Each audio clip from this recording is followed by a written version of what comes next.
Hey guys, it's Diana. Welcome back to the Mad Chatter podcast. Today I'm going to be telling you guys how to become friends with crows. I'm going to give you guys my exact tips and secrets to what I did to get multiple murders of crows across different cities to trust me and to like me for going on 4 years now. So if that sounds good to you, then stick around and find out how. Okay, so the first thing you have to do is locate some crows. So I don't have any in my immediate neighborhood, as in there's none really surrounding my house. So I had to go out and look for crows. And they love to hang out in like parking lots, where people can feed them. So like movie theaters. My crows hang out at Sam's Club and the dialysis center, drug mart. They also love college campuses. Crows just basically listen to hear them calling in the background because people don't pay attention to stuff like that unless you're looking for it, right? So you'll probably be like, I never hear crows. I never hear crows. But now that you want to become friends with them and you're going to start paying attention to see if you can hear them, you're going to hear them everywhere now. So first things first, locate a crow. Now that you know where the crows are, I feed my crows unsalted peanuts in the shell, and they love them. They also loved cooked hamburger meat, but you can also give it to them raw.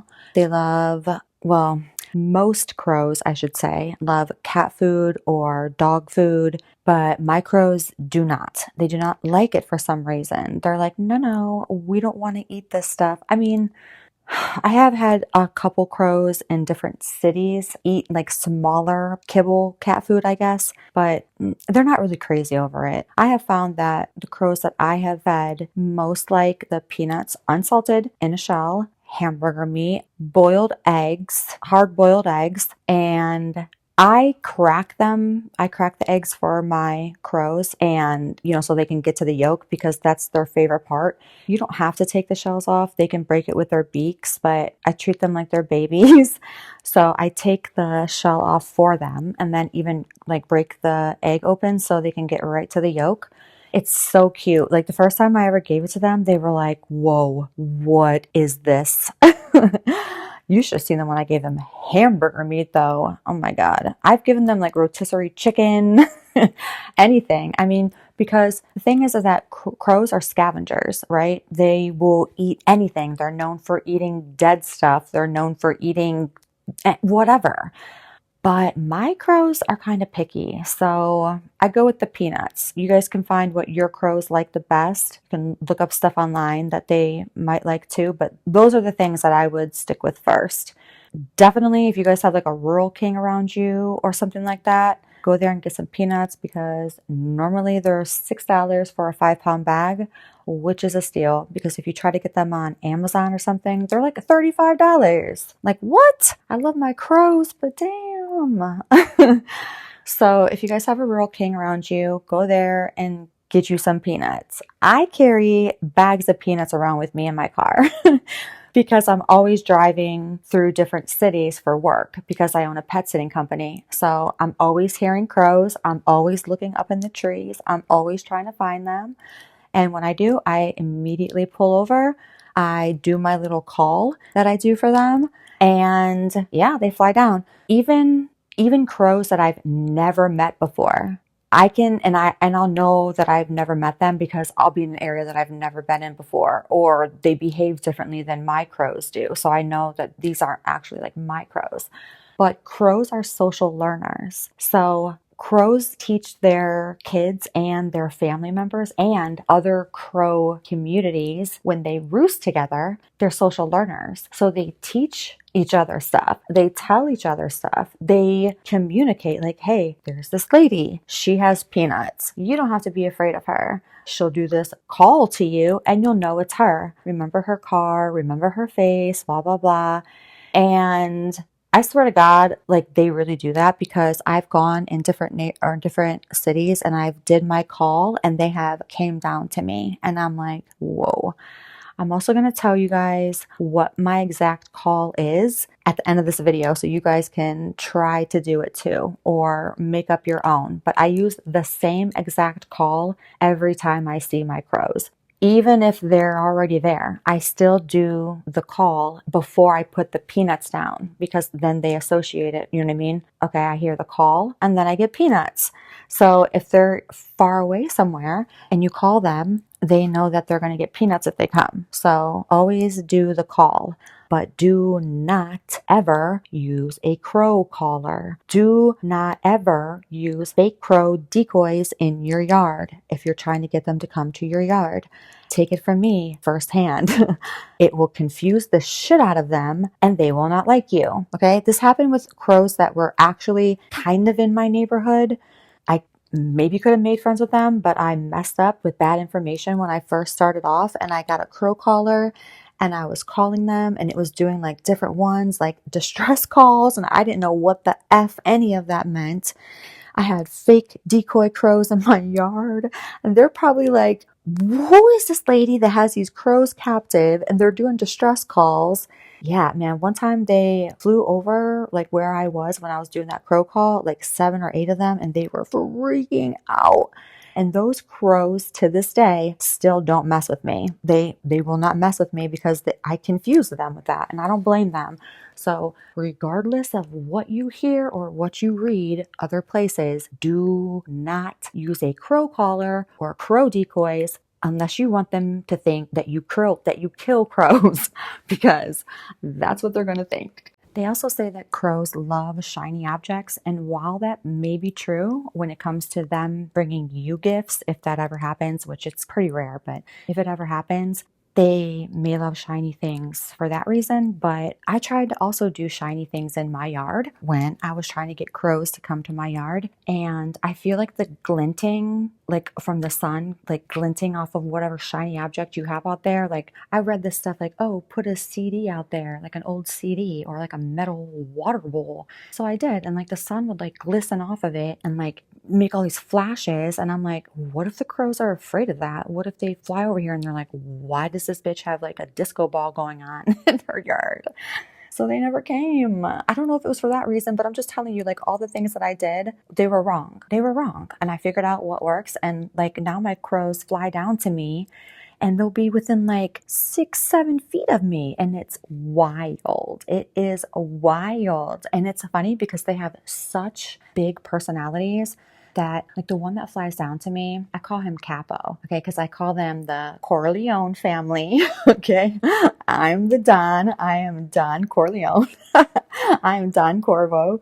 But yeah, so but he'll get so close to me, and then like when we're kind of like passing by each other, I guess when we're walking, he'll like, I feel like he's doing this do do do do do do do do do do, like he's like just whistling on, not looking at me, like she doesn't see me, I don't see her, I'm just gonna play it cool even though I'm a wild bird hopping right next to her.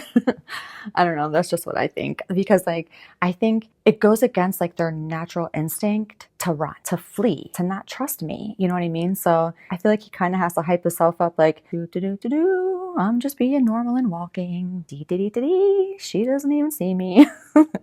Okay, so you know where the crows are. You're either meeting them at a parking lot or they're coming to your house. So if they're coming to your house, then you need to place the peanuts or whatever food that you're offering them at the same place at the same time every day as best that you can. I mean, there are days that I miss, but crows love a good routine. And I mean, who doesn't? Am I right? If you find them in a parking lot, then try to go back to that same place at the same time every day and put the food down. Okay, so when you are walking up to, I guess, the place where you're going to put them, and make sure they are not that close to the crow. Like it has to be far enough away so where the crow feels comfortable enough to, fly down and eat it, but close enough to where they can see what you're doing. Now, mind you, they can see very far, so you don't have to be close. And if you try to get close, in the beginning, then you're probably just going to end up freaking them out.